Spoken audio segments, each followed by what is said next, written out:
Chief S Somnath ने बताया कि 14 दिन मिशन मून के लिए बहुत महत्वपूर्ण है। वैज्ञानिक चांद से मिल रहे डेटा को लेकर बहुत ही अगस्त को जब भारत के चंद्रयान 3 ने चांद के साउथ पोल पर कामयाबी के साथ सॉफ्ट लैंडिंग की थी तो पूरा देश जश्न में डूब गया था। लेकिन ये तो बस कामयाबी का पहला चरण था, क्योंकि जिस काम के लिए लैंडर विक्रम और रोवर प्रज्ञान को चांद पर भेजा गया था वो तो अब शुरू हुआ है। और ये दोनों अपना काम अच्छी तरह से कर सके ये भी किसी चुनौती से कम नहीं है। और इसीलिए जहां हम चंद्रयान 3 की कामयाबी का जश्न मना रहे हैं तो वहीं इसरो के साइंटिस्ट अभी भी अपनी जिम्मेदारियां निभाने में जुटे हैं। और इसीलिए आज हम चंद्रयान 3 की कामयाबी के साथ इस मिशन की अगली बेहद खास तस्वीरों के साथ करने जा रहे हैं। ये तस्वीरें इसलिए खास हैं क्योंकि ये हमसे करीब 3,84,000 किलोमीटर दूर आई है। इसरो ने प्रज्ञान रोवर के लैंडर से बाहर आने और चांद की सतह पर उतरने का वीडियो शेयर किया है। लैंडर विक्रम 23 अगस्त को शाम 6:04 पर चंद्रमा के साउथ पोल पर उतरा था, जिसके करीब 14 घंटे बाद गुरुवार रात 12:30 बजे इसरो ने रोवर के बाहर आने की पुष्टि की। इसरो ने जो वीडियो जारी किया है उसमें रोवर प्रज्ञान रैंप से चंद्रमा की सतह पर उतरते हुए धीरे धीरे चलते हुए दिख रहा है। ये तस्वीरें लैंडर विक्रम में लगे कैमरे से रिकॉर्ड की गई हैं, जिसमें रोवर के पहियों के निशान के साथ साथ उसकी छाया भी नजर आ रही है। रोवर प्रज्ञान के पीछे के 2 पहियों पर भारत के राष्ट्रीय प्रतीक अशोक स्तंभ और इसरो का लोगो भी उकेरा गया है। और जैसे ही रोवर चंद्रमा पर उतरा तो उसके पहियों ने चांद की मिट्टी पर इन प्रतीकों की छाप छोड़नी शुरू कर दी।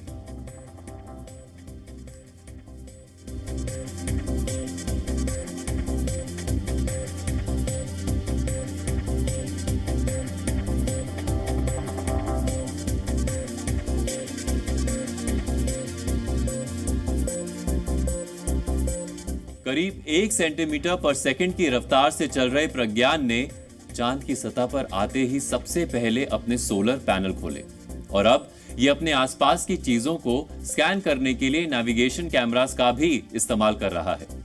रोवर प्रज्ञान अगले करीब 12 दिनों तक लैंडर के आसपास 500 मीटर तक घूमेगा। अब आप भी सोच रहे होंगे कि चंद्रयान 3 चांद पर पहुंच गया, लैंडर लैंड हो गया और अब तो रोवर प्रज्ञान ने भी घूमना शुरू कर दिया। अब क्या बचा है? मिशन तो पूरा हो गया। लेकिन ऐसा नहीं, क्योंकि अब यहीं से तो इस मिशन का असली काम शुरू हुआ है और ये काम रोवर ही करेगा।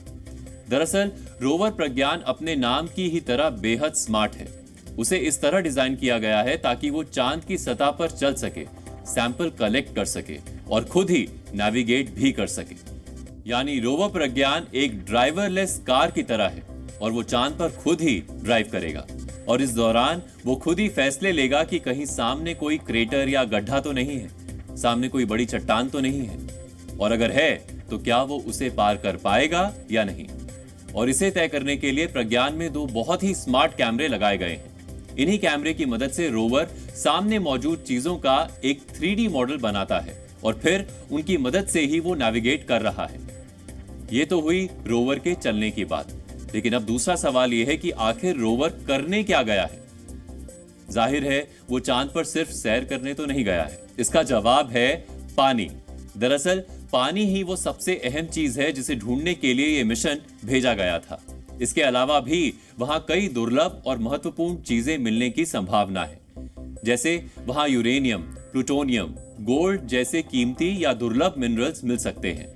इसके अलावा वहां हीलियम या हाइड्रोजन की मौजूदगी ढूंढने की भी कोशिश होगी। लेकिन यह सवाल भी है कि आखिर सिर्फ 26 किलोग्राम का छोटा सा रोवर एक साथ इतने काम कैसे करेगा। दरअसल इसके लिए भी इसरो ने पूरे इंतजाम किए हैं। रोवर में इसके लिए 2 खास तरह के सेंसर्स लगाए गए हैं। पहला है APXS यानी अल्फा पार्टिकल एक्सरे स्पेक्ट्रोस्कोप। ये एक तरह की एक्सरे मशीन है और ये चंद्रमा की सतह का एक्सरे करके मिट्टी में मौजूद कई तरह के मिनरल्स का पता लगा रहा है। इसकी मदद से वैज्ञानिक चंद्रमा की सतह और उसकी मिट्टी के बारे में और ज्यादा जान पाएंगे। प्रज्ञान की दूसरी और सबसे अहम डिवाइस है LIBS यानी लेजर इंड्यूस्ड ब्रेकडाउन स्पेक्ट्रोस्कोप ये भी चांद की मिट्टी में मौजूद चीजों का ही पता लगाएगा, लेकिन इसके लिए ये लेजर की मदद लेगा। ये डिवाइस चंद्रमा की सतह पर बहुत हाई इंटेंसिटी की लेजर बीम छोड़ेगा। इससे वहां की मिट्टी पिघलेगी और रोशनी पैदा करेगी। इसी रोशनी की वेवलेंथ को एनालाइज करके ये डिवाइस चांद की मिट्टी में मौजूद मिनरल्स और केमिकल्स का पता लगाएगा। रोवर